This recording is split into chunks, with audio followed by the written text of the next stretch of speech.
नमस्कार। कार्यक्रम समय संवादमा तपाईलाई हार्दिक स्वागत छ। दर्शकबिन, यति बेला रूपन्देही क्षेत्र नम्बर 2 मा विशेष गरी गठबन्धनको उम्मेदवार नभइरहँदा गठबन्धनले राष्ट्रिय जनमुक्ति पार्टीलाई चाहिँ समर्थन गर्ने बताइरहेको छ र त्यसको प्रतिपक्षमा अथवा विगतदेखि नै एक खालको दबदबा बनाइरहेका नेकपा एमालेका उपाध्यक्ष विष्णु पौडेलको क्षेत्र पनि यही रूपन्देही क्षेत्र नम्बर 2 नै हो र विशेष गरी यसअघि दुवै क्षेत्र अथवा प्रदेश संरचनादेखि लिएर प्रतिनिधि सभामा पनि विजेता भइसकेको एमालेले यसपटकको निर्वाचनमा कस्तो नतिजा ल्याउला भन्ने कुरा चाहिँ अब हेर्न बाँकी नै छ। विशेष गरी आज हामी चाहिँ रूपन्देही क्षेत्र नम्बर 2 को पनि 2 अर्थात् खमा प्रदेश सभा खतर्फको उम्मेदवारसँग कुराकानी गर्दैछौँ। त्यो पनि नेकपा एमालेको र उहाँ लुम्बिनी प्रदेशको गएको कार्यकालमा मन्त्री समेत हुनुहुन्थ्यो भने स्वास्थ्य मन्त्री समेत हुनुहुन्थ्यो र संसदमा समेत प्रखर रूपमा चाहिँ विभिन्न विषयहरूमा जोरदार आवाजहरू उठाउने, बुलन्द रूपमा आफ्ना आवाजहरू र आफूलाई लागेका कुरा जनजीविकाका प्रश्नहरूमा पनि आफ्ना भनाइहरू राख्ने व्यक्ति समेत हुनुहुन्थ्यो भोजप्रसाद श्रेष्ठ। अहिले उहाँ पुनः नेकपा एमालेले उहाँलाई रूपन्देही 2 को पनि 2 बाट प्रदेशतर्फ फेरि उम्मेदवार उठाएको छ। उहाँसँग एजेन्डा के छन् र अहिले निर्वाचनमा कसरी उम्मेदै हुनुहुन्छ, विगतमा के कति काम गर्न सफल हुनुभयो, यी विषयमा आज हामी मूल्याङ्कन गर्नेछौँ, छलफल गर्नेछौँ। आउनुहोस्, स्वागत गरौँ आजका अतिथि भोजप्रसाद श्रेष्ठज्यूलाई। स्वागत छ। धन्यवाद विमलपुरीज्यू। आराम हुनुहुन्छ? आराम छ। केमा व्यस्त हुनुहुन्छ अहिले? मूलत अब मङ्सिर 4 को निर्वाचनको चाहिँ सिलसिलामा आवश्यक तयारीमा हामी जुट्दैछौँ। यसअघि पनि तपाईँ प्रदेशबाट निर्वाचित भएर स्वास्थ्य मन्त्री समेत बन्नुभयो।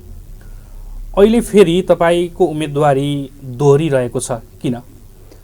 मूलत हामीले सङ्घीय लोकतान्त्रिक गणतन्त्र नेपालको स्थापना हामीले 2062-63 को जनआन्दोलनबाट प्राप्त गऱ्यौँ र यो आन्दोलनको उपलब्धिको रूपमा हामीले चाहिँ लोकतन्त्रलाई लिएका छौँ, गणतन्त्रलाई लिएका छौँ, संहितालाई लिएका छौँ, धर्मनिरपेक्षतालाई लिएका छौँ र समानुपातिक समावेशीलाई लिएका छौँ र सामाजिक न्यायको प्रश्नलाई यो संविधानले मूल जोड दिएको छ र शहीदको सपना र आम घाइतेहरूको चाहिँ जुन सपनालाई बोकेर हाम्रो पार्टी नेकपा एमाले दृढताका साथ हामी उभियौँ र बुटोल एउटा जनआन्दोलनको कमान्डिङको एउटा मूल केन्द्र थियो र त्यसको कमान्डर पनि म आफै स्वयं रहेको कारणले पनि यसप्रति मलाई गौरवको अनुभूति हुन्छ र जनताको साथ हामीलाई थियो र एउटा बुटोल आन्दोलनको केन्द्र बनेको थियो र यो परिवेशमा हामीले संहिताको यो मामलामा पुरानो राज्य स्वरूप बदलेर नयाँ राज्य स्वरूपमा ल्याउने जनताको चाहना जो परिवर्तनको थियो त्यो परिवर्तनको चाहनालाई सम्बोधन गरेको छ।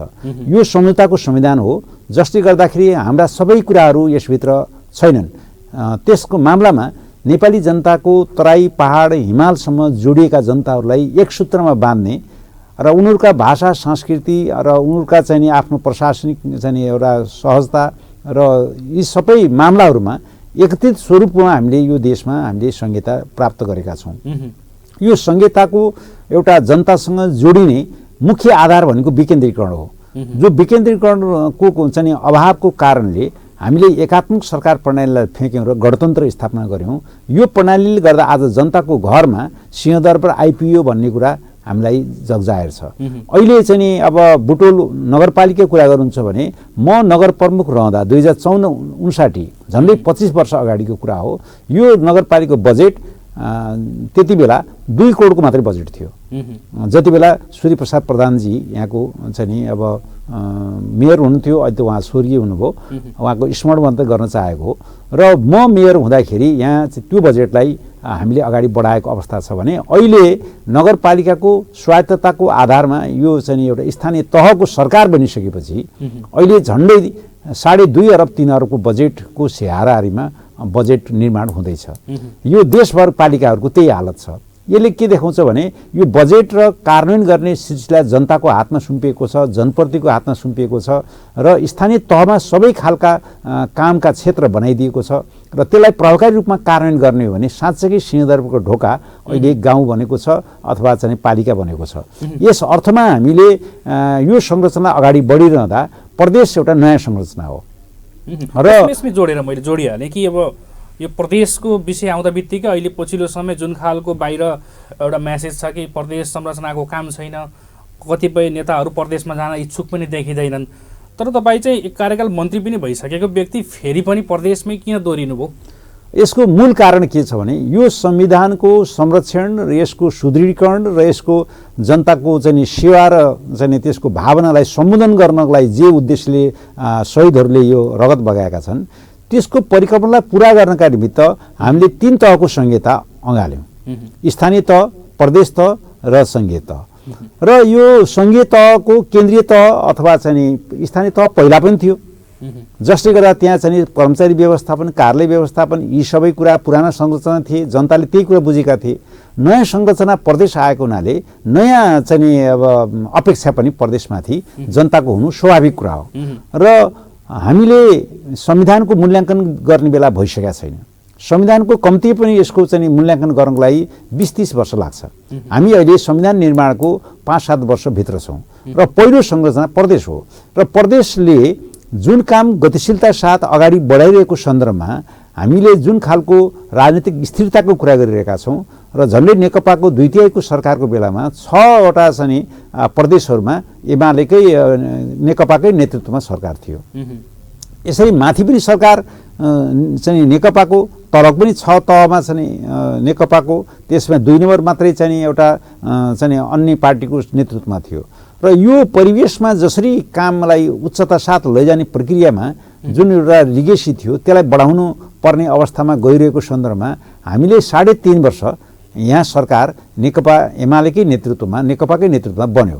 त्यो सरकारले यहाँको संस्थागत सुशासनको पाटो, कर्मचारी व्यवस्थापनको पाटोको अभाव, अनि त्यसपछि कार्यालय व्यवस्थापनको अभाव र ती सबै कुरा झेलेर हामीले 3.5 वर्षमा यसको योजनाबद्ध विकासको थालनी गरेका छौँ। यसको आवधिक योजना, मध्यकालीन योजना र दीर्घकालीन योजनाहरू बनाएका छौँ र त्यसको आधारमा कामलाई चाहिँ एउटा ठिक दिशामा लैजाने गरी यहाँको चाहिँ हरेक योजना अगाडि अग्रसारित गरेका छौँ। प्रदेशले जुन काम कार्य बाँडफाँडको आधारमा सङ्घले गर्ने काम, प्रदेशले गर्ने काम, त्यसका आफ्नै सीमाहरू छन्, आफ्नै विधिहरू छन्। स्थानीय तहले गर्ने आफ्नै सीमाहरू छन्। तिनीहरूले आफ्नो तहले गर्ने क्रियाकलापलाई हामीले सही दिशामा अगाडि बढाएका छौँ। र बजेटको कार्यान्वयनको सिलसिलामा हामीले दोस्रो वर्ष पछिका दिनहरू हेर्नुहुन्छ भने 100% बजेट कार्यान्वयन भएका छन् पुँजीगत खर्चको विकास खर्चहरूमा। यसले के देखाउँछ भने सङ्घीय तहबाट योजना कार्यान्वयन गर्दा, योजना बनाउँदा जुन खालको जटिलता थियो, अनुगमनको जटिलता थियो, जुन खालको समस्या थिए, योजना कार्यान्वयन नहुने योजनाहरू अवस्था थिए, जसको कारणले गर्दा धेरै समस्यामा केन्द्र थियो र टोटल रुपियाँ भन्नु भने 60% पनि पुँजीगत खर्च गर्न सक्दैन थियो केन्द्रले। आजको दिनमा पनि सेरोफेरो त्यही भित्र छ। तर प्रदेशले 100% कार्यान्वयन गर्न सक्ने क्षमता बनाउनु भनेको विकेन्द्रीकरणको सही नमुनाको आधारमा हामीले शङ्कर पोखरेलको नेतृत्वमा बनेको जुन सरकार छ त्यसलाई चाहिँ रेकर्डहरू, तथ्यहरूले त्यो देखाउँछ। र हामीले एउटा बनावटी कुरा गरिरहेका छौँ। सबै प्रदेशमध्ये उच्च तहबाट हामीले यसलाई लैजान खोज्यौँ र त्यो खालको सफलताको हासिल भएको थियो। र स्थानीय तहहरू, जनताहरूले प्रदेशले अब के गर्छ त विकासका सवालमा, यसका कानुनका सवालमा भन्ने अपेक्षा जनतामा एउटा उत्सुकता बढिरहेको थियो।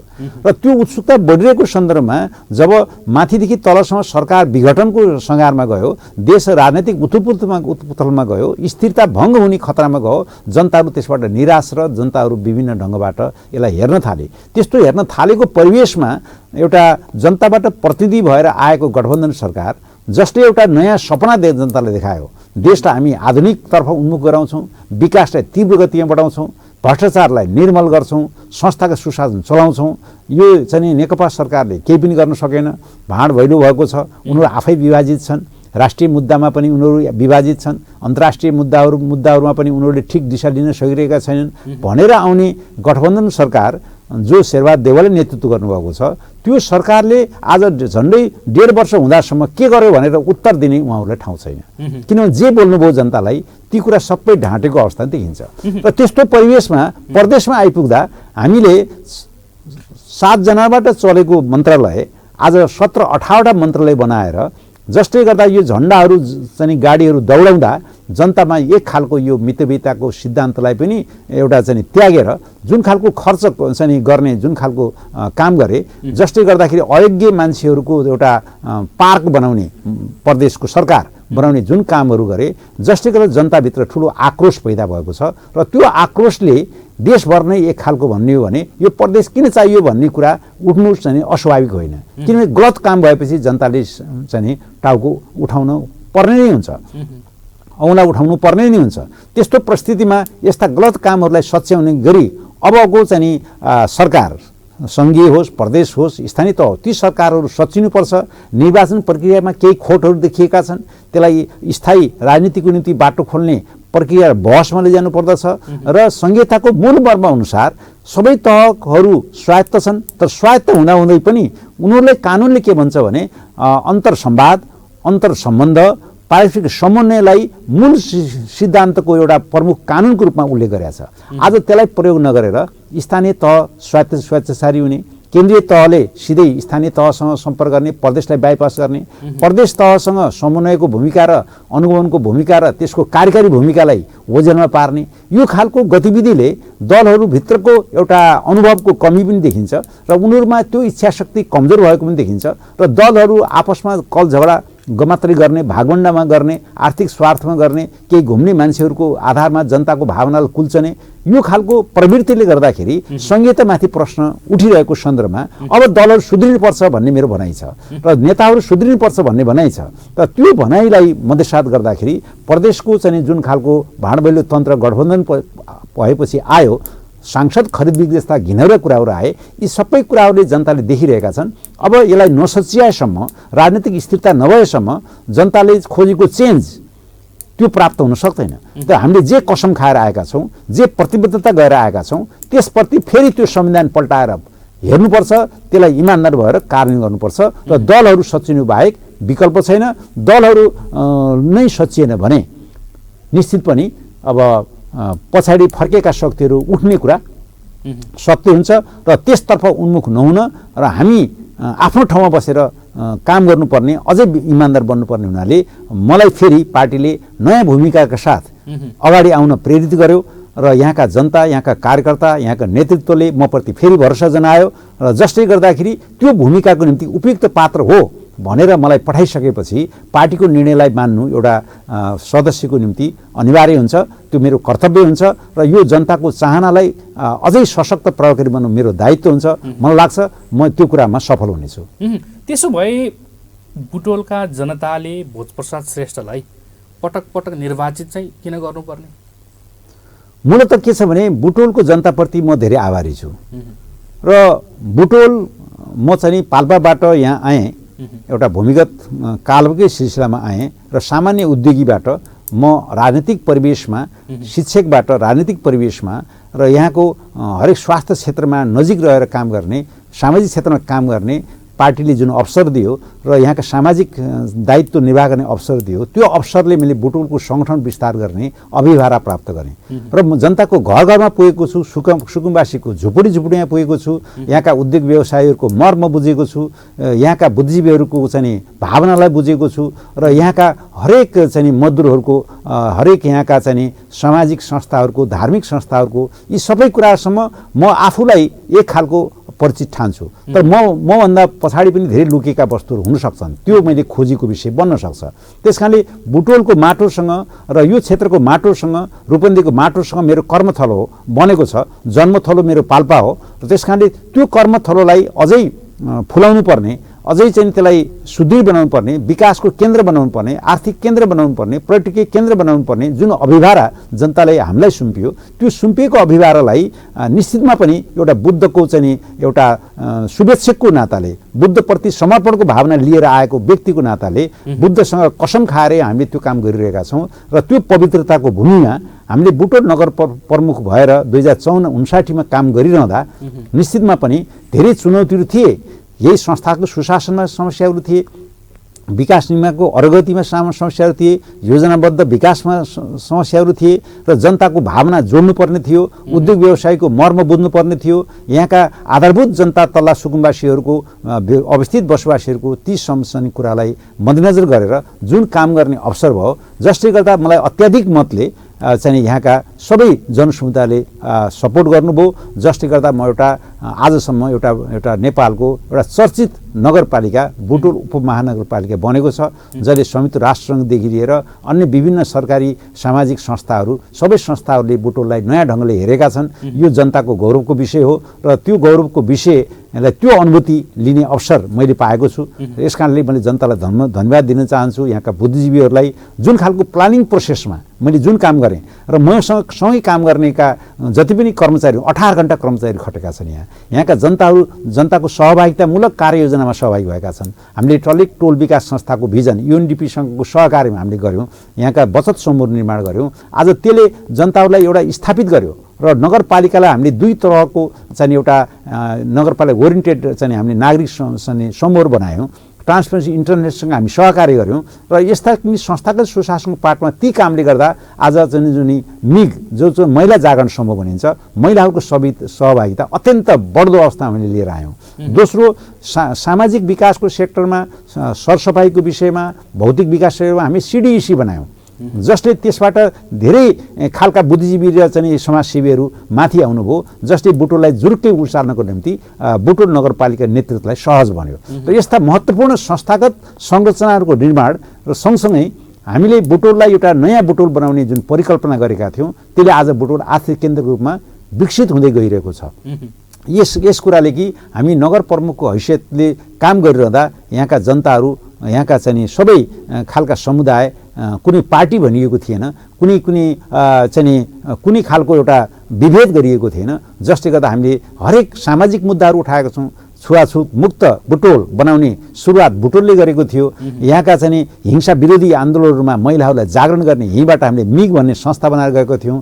यहाँ बाथरुमले सरसफाइ, ल्यान्डफिड निर्माण जस्ता कुराहरू, खानेपानीका मुद्दाहरू, यी सबै मुद्दाहरूमा जनतालाई चाहिँ सँगै लिएर हिँड्न सफल भएका थियौँ। जुन अहिले काकाकुलको अवस्थामा रहेको बुटोललाई न्यूनतम पनि पानी खुवाउने प्रबन्ध मिलाइएको थियो। अब स्वच्छ पानीको आवश्यकता आज मौजुद आवश्यकता छ। त्यस्ता योजनाहरू, ठुला योजनाहरू यहाँ आएका छन्, कोही अधुरा छन्, त्यसलाई पुरा गर्नु छ।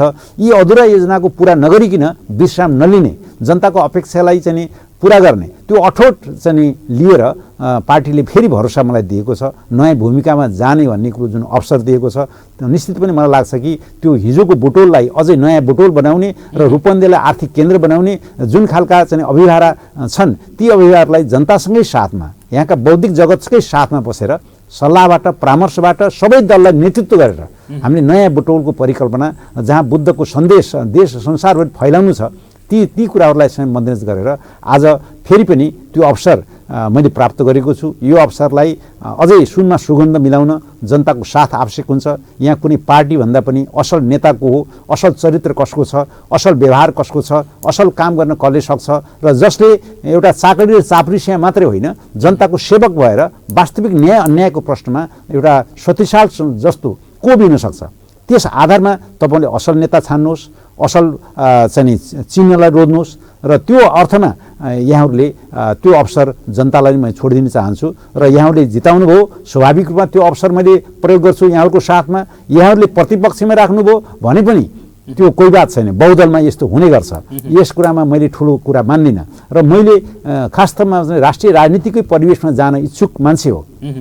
तर प्रदेश नयाँ संरचना भएको कारणले प्रदेश सुदृढ नभइकन हामीले जुन खालको परिवेश जनताले अपेक्षा छ विकेन्द्रीकरणको, त्यो अपेक्षा पुरा हुन सक्दैन। त्यसकारणले आज केन्द्रबाट हुन नसक्ने कामहरू आज प्रदेशबाट गर्न सक्ने स्थानहरू छन्। नजिकबाट जनतालाई देख्न सकिन्छ, भेट्न सकिन्छ, अनुभवन सकिन्छ, त्यसलाई संस्थागत सुशासनमा लान सकिन्छ, जनताको नयाँ अनुभूति दिलाउन सकिन्छ र स्वच्छ प्रतिस्पर्धाबाट साथै प्रदेशमध्ये सबभन्दा राम्रो प्रदेश, सबभन्दा चाहिँ जनताहरू चाहिँ एउटा उच्च मानसिकता भएको प्रदेश, जनताहरू धनी भएको प्रदेश र त्यो आर्थिक केन्द्रले चाहिँ त्यो पर्यटकीय केन्द्रमा स्थापित हुने प्रदेशको रूपमा जो गौतम बुद्धले हामीले शिर उचु पारेको छ, त्यो उचु पार्ने जिम्मेवारी हरेक नागरिकको हो। त्यसकारणले त्यो मामलामा हामी 7 प्रदेशमध्ये सबभन्दा असल, सबभन्दा विकसित, सबभन्दा स्वच्छ, सबभन्दा पारदर्शी, सबभन्दा चाहिँ नेपालको निम्ति एउटा चाहिँ राम्रो स्रोत बोकेको, राम्रो शक्ति बोकेको त्यो प्रदेश लुम्बिनी प्रदेश बनाउँछु भन्ने अठोट लिएर म आएको छु र त्यसलाई यहाँहरूको साथ हुनेछ। सबै दलले यसलाई साथ दिनेछ। सबै दलका मतदाताहरूले चाहिँ भोजप्रसाद को भनेर चिनाइरहनु पर्दैन। भोजप्रसादको इमान्दारिता, उसले गर्न सक्ने उसको योग्यता र उसको मानवताप्रतिको प्रेम र त्यो सद्भावका साथ अगाडि जाने नेतृत्वलाई हेरेर यहाँले मतदान गर्नुहुनेछ। मतलब सूर्यमा मतदान गर्नुहुन्छ, मेरो अपेक्षा त्यो रहेको कुरा म जनतामै त्यो निर्णय गर्ने अधिकार भएको हुनाले उहाँहरूलाई म छोड्न चाहन्छु। तपाईँले यो भनिरहँदा 74 को निर्वाचनलाई यसो सम्झना गर्ने हो भने प्रतिनिधि सभाका उम्मेदवार विष्णु पौडेलजी, तपाईँ भोजप्रसाद श्रेष्ठ, लीला गिरी, यो समग्र पङ्क्ति जो एमालेबाट निर्वाचित भएर नै गएको नेतृत्व थियो, उसको मुख्य एजेन्डाको विषय थियो प्रदेशको राजधानी बुटोल। तर तपाईँ आफै र तपाईँहरूले नै समर्थन गरेर चाहिँ बुटोलबाट राजधानी चाहिँ दाङ लैजानु भयो भन्ने ठुलो आरोप लाग्छ र अब चाहिँ मतदान जनताले चाहिँ त्यसको मूल्याङ्कन गर्ने बेला यही हो भनेर पनि भनिरहेको सुनिन्छ। यसमा चाहिँ तपाईँको टिप्पणी के छ र तपाईँसँगै व्यक्तिगत लाग्ने अर्को आरोप कि प्रदेशको राजधानीसँग चाहिँ सुरुमा चाहिँ भोजप्रसाद पनि उफ्रिए भित्र सदनमा, तर पछि मन्त्री हुने भइसकेपछि चाहिँ फेरि उनी पनि चुप्प लाए भन्ने अर्को आरोप पनि तपाईँलाई लाग्छ। यो विषयमा चाहिँ स्पष्ट भयो। यो विषयमा त म जनताकै अभिमत के छ उहाँलाई छोड्न चाहन्छु। हामीले तथ्यमा जाने हो, हामीले कानुनमा जाने हो र हामी व्यवहारमा हेर्ने हो। कानुन त राजधानी कहाँ राख्ने भन्ने सवाल प्रदेश सभाको हो, जो संविधानले 2/3 मतले मात्रै यसको निर्णय गर्छ र रूपन्देहीका सांसदहरूले रूपन्देहीमा राजधानी ल्याउनको निम्ति जो यहाँका सबै जनताले चाहिँ जुन खालको आन्दोलन गरे त्यो आन्दोलनलाई हामीले सफल गरी छाड्यौँ। किनकि शेरबहादुर देउवाको सरकारको पालामा त्यति बेला तत्कालीन मन्त्रीको रूपमा खाँडजीहरू पनि बालकृष्ण खाँडजीहरू पनि हुनुहुन्थ्यो र त्यति बेला नै के निर्णय भएको थियो भने राजधानी दाङमा तुलसीपुरमा लैजाने, उच्च अदालत दाङमै थियो र डिआइजी अफिस दाङमै खुलेको थियो। त्यो खुलेको अवस्थामा पनि फेरि त्यसलाई पुनर्विचार गर्ने हिसाबबाट हामीले धेरै कसरत गऱ्यौँ। त्यसमा खास गरी विष्णु पौडेलको नाम आउँछ, चन्द्र भण्डारीको नाम आउँछ, टोपबहादुर रायमाझीको नाम आउँछ र त्यो आन्दोलनमा बुटोलवासी समग्र 16 जिल्लाका वासीहरू शिव प्रदाको हिसाबले बुटोल नै सबभन्दा उपयुक्त ठाउँ हो भन्ने माग थियो। त्यो मागलाई सम्बोधन गर्ने गरी यो राजधानी प्राविधिक रूपले उपयुक्त छ भन्ने सर्वेको आधारमा, जुन सर्वे आधारमा बाबुराम गौतम त्यसका संयोजक भएर आएको थिए, त्यति बेला यहाँका उद्योग व्यवसायीहरू, यहाँका सम्पूर्ण जनताहरूले त्यो खालको अभिभारासहित काम गरे, जसले राजधानी यहाँ अस्थायी रूपले आयो। अस्थायी राजधानी दाङबाट यहाँ ल्याउनु कुनै गलत थिएन, त्यो सही निर्णय थियो र त्यसलाई जनताले धन्यवादै दिएका थिए। तर त्यो राजधानीलाई स्थायी गर्ने सवालमा जुन प्राविधिक जुन खालको बहुमत अल्पमत र 2/3 को प्रश्न आउँछ, त्यो प्रश्नमा पार्टीका शीर्षस्थ दलहरू, चाहे त्यो नेपाली काङ्ग्रेस भन्नुहोस्, चाहे त्यो नेकपा माओवादी भन्नुहोस्, चाहे त्यो नेकपा एमाले भन्नुहोस् अथवा नेकपा भन्नुहोस्, सबै दलका मान्छेहरू राजधानीलाई दूरीको हिसाबले गणना गरे, दूरीको हिसाबले हेरे। त त्यो एउटा प्राविधिक कुरा मात्र थियो र त्यो प्राविधिक कुरालाई अन्त कुनै प्रदेशमा राजधानी पुरानै ठाउँमा कायम हुँदाहुँदै बुटोलकै मात्र किन सर्यो भन्ने कुरा जनतालाई दुःख लाग्नु स्वाभाविक हो। म पनि त्यसमा दुःखी छु, अत्यन्त प्रताडित छु।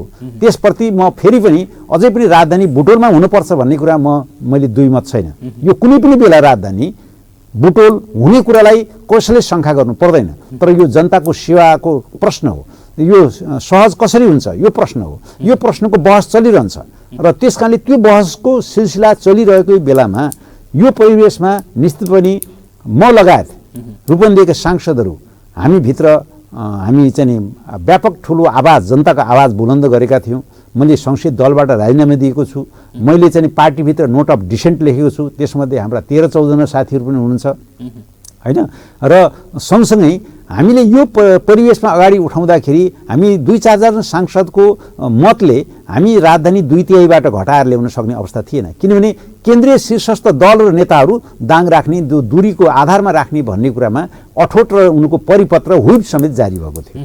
त्यस्तो परिवेशमा हामी तपाईँले त्यो फुटेजहरू, ती टिभीहरू, पत्रिकाहरू त्यति बेला हेर्नुभयो भने भोजप्रसाद श्रेष्ठ राजधानीको मामलामा, घोषणापत्रको मामला कति स्ट्रिक्ट छ भन्ने कुरा तपाईँ देख्नुहुन्छ।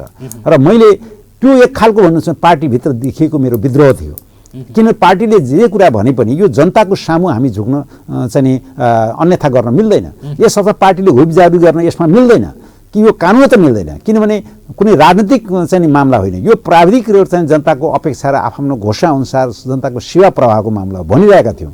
त्यस्तो सन्दर्भमा हामीले जुन परिवेश खडा भयो, यहाँका उद्योग व्यवसायीहरू सबै साथीहरू सडकमा उत्रनु भयो, हामी त्यो भित्र चाहिँ उत्रियौँ, बाहिर उत्रियौँ, तर हामीले त्यो प्रमाणमा देखिन्छ। त्यति बेला तपाईँ देख्नुहुन्छ फुटेजहरूमा हालका मुख्यमन्त्री जो नेकपा माओवादीबाट अलिक प्रतिनिधित्व गर्नुहुन्छ, उहाँले थुत त्यहाँ बाहिर फेंक भन्ने कामहरू बोल्नुभयो।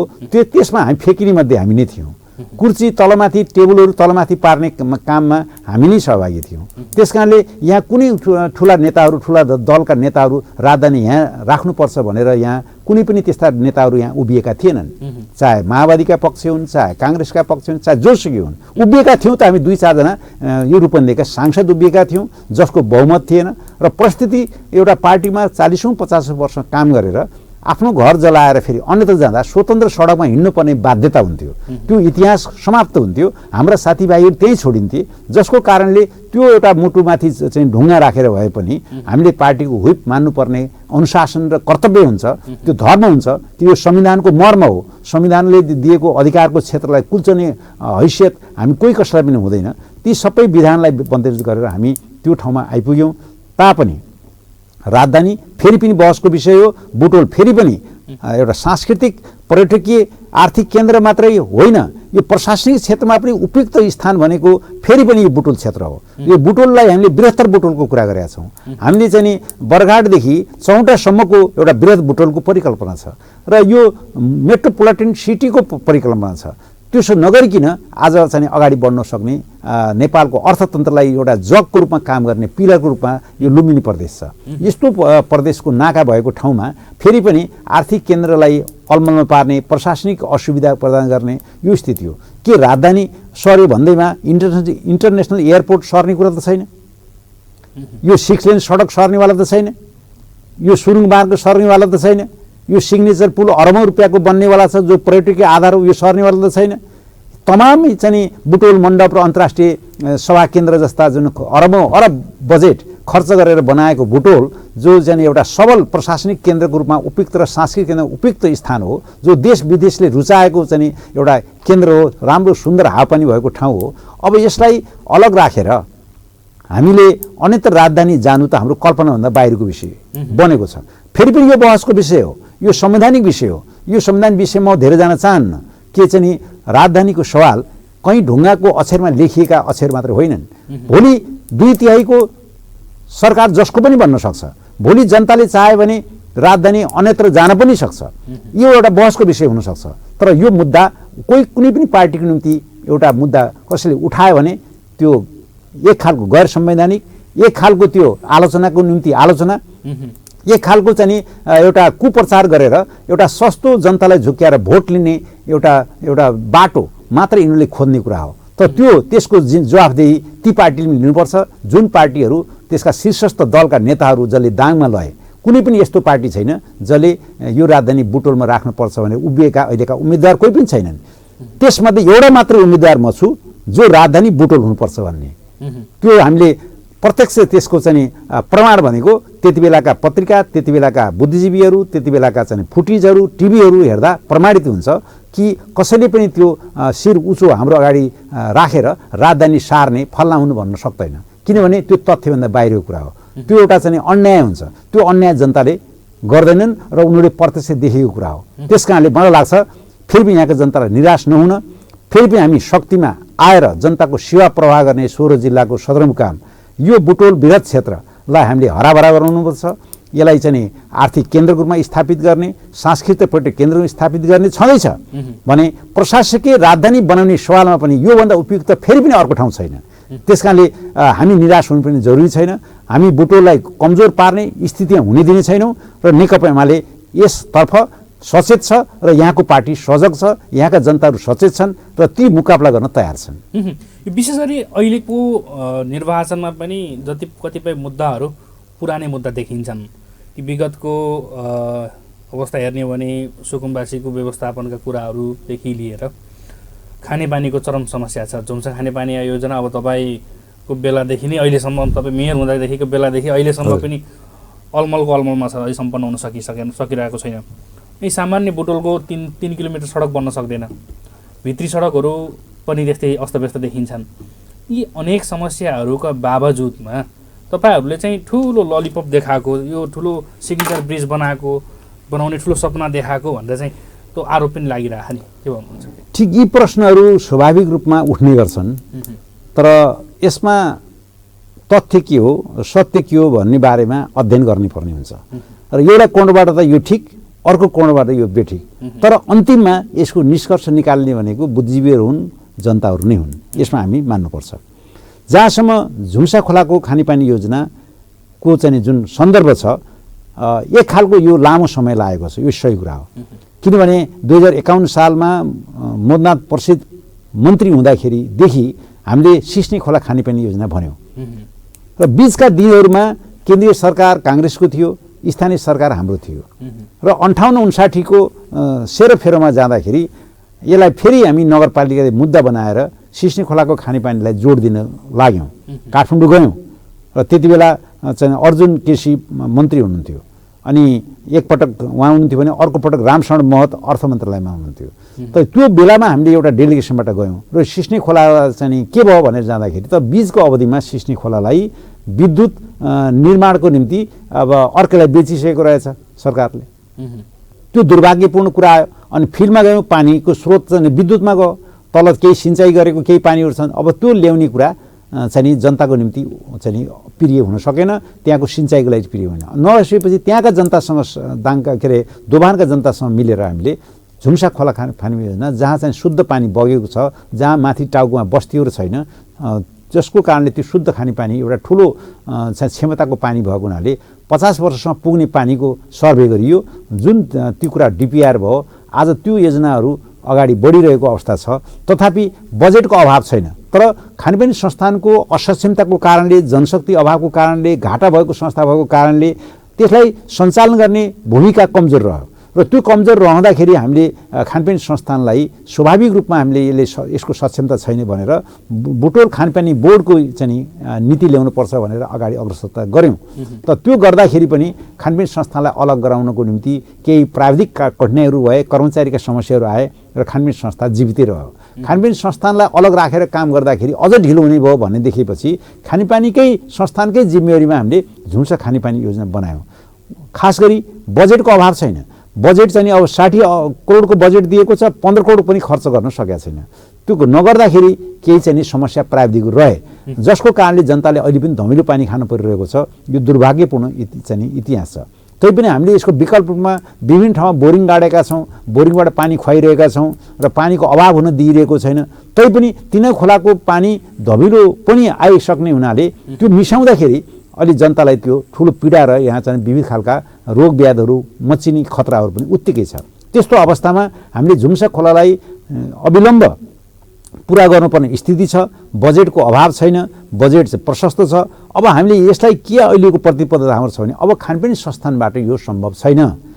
अब बुटोल चाहिँ खानेपानी विकास बोर्डको स्थापना गर्ने, त्यसको नयाँ संरचनाको व्यवस्था गर्ने र त्यो संरचनाको पुरै प्रोजेक्ट डिजाइन गर्ने, त्यो डिजाइन अनुसार 5 वर्षभित्र हाम्रो कार्यकालभित्र झुम्सा खानेपानी योजना बुटोल जनताको लागि चाहिँ उपलब्ध गराउने गरी स्वच्छ खानेपानी पिउने गरी त्यो बन्दोबस्त गर्ने हामीले प्रतिबद्धता गरेका छौँ। र बुटोल नगरपालिकाभित्र 1900 वार्डमा हामीले खानेपानी विस्तारको लागि जुन खालको पाइपलाइनको नयाँ व्यवस्था छ, त्यसको डिपिआर पनि पुरा भइसकेको छ। अब केवल के छ भने अब यसलाई संरचनागत ढङ्गले क्रियाशील दिनुपर्ने, जनशक्तिलाई पुरा गर्नुपर्ने, त्यसलाई म्यानेजमेन्टको हिसाबले चाहिँ चुस्त बनाउनु पर्ने दायित्व छ। त्यसकारण ढिलो भए पनि असल बच्चा जन्मन्छ भन्ने कुरा जनतालाई हामीले आश छ भन्ने कुरा विश्वास दिलाउनु पर्ने छ। र हामीले देखेका छौँ 48 सालमा अब कृष्णप्रसाद भट्टराईले उद्घाटन गरेको मेलडेन्ची खानेपानी अब 30 वर्षपछि केपी ओलीले 1.5 वर्ष पहिला खानेपानी उद्घाटन गर्नुभयो। त यो नेपालभरिको दुर्भाग्यपूर्ण इतिहास छ।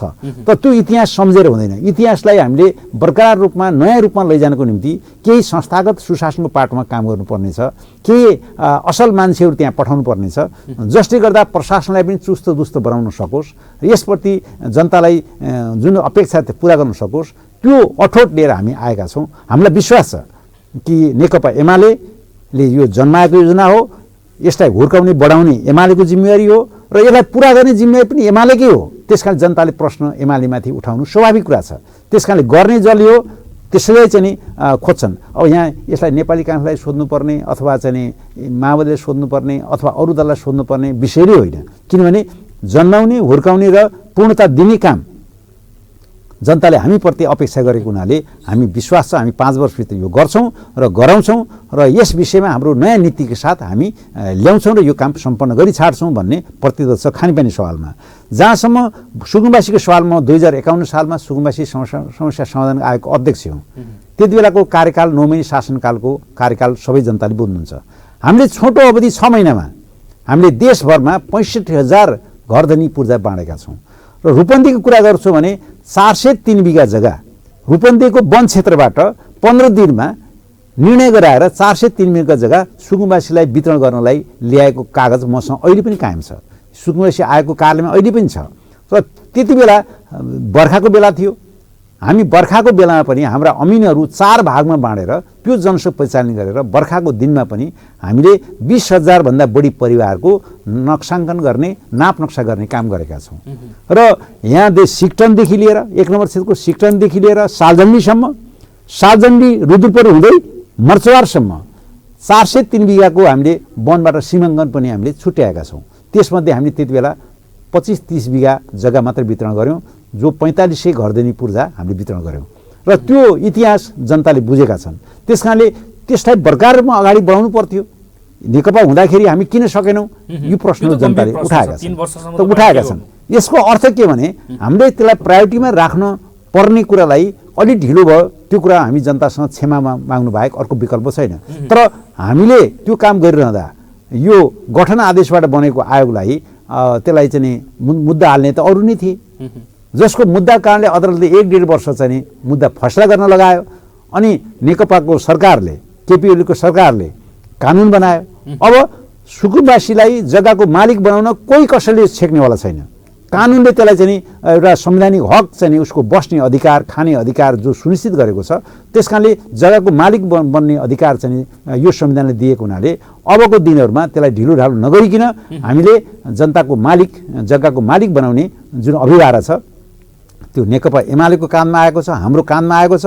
त्यो ढिला सुस्तीलाई अब सुस्त बनाउने र त्यस ढङ्गले अगाडि बढ्ने जुन दायित्व छ त्यो हामीले गर्छौँ। र जहाँसम्म यी सानातिना सिँचाइको कुरा, खानेपानीको कुरा, सरसफाइको कुरा, अब यो मासु चाहिँ बधशाला अथवा मासु प्रशोधनका कुरा र यहाँका चाहिँ युवाहरूको चाहिँ खेलकुदको चाहिँ मैदानहरू बनाउने कुरा, यी जम्मै कुराहरू हामी साथसाथमा योजनाबद्ध ढङ्गले अगाडि लैजान्छौँ। र यी कुराहरूलाई हामीले प्रतिबद्धता पनि जाहेर गरेका छौँ र हामी इमान्दारपूर्वक हामी अगाडि बढ्छौँ। देशभक्ति, इमान्दारी र चाहिँ मानवताको पक्षमा सतीसाथ चाहिँ उभिएर यी सबै योजनाहरू जो सानातिना जो जनताले खड्केको छ, जस्तै सुगा खोलाको कारणले यहाँ जुन समस्यामा परेका चाहिँ वरिपरिका बस्तीहरू छन् त्यसलाई सुरक्षित गर्ने, तिनौ खोलाले जुन खालको बस्ती तहस भएको छ त्यसलाई व्यवस्थित गर्ने, तहबन्द गर्ने, पुरानो बटोली बजारलाई अझै नयाँपन लैजानको निम्ति हाम्रो योजनाहरू अग्रसारित भएको छ।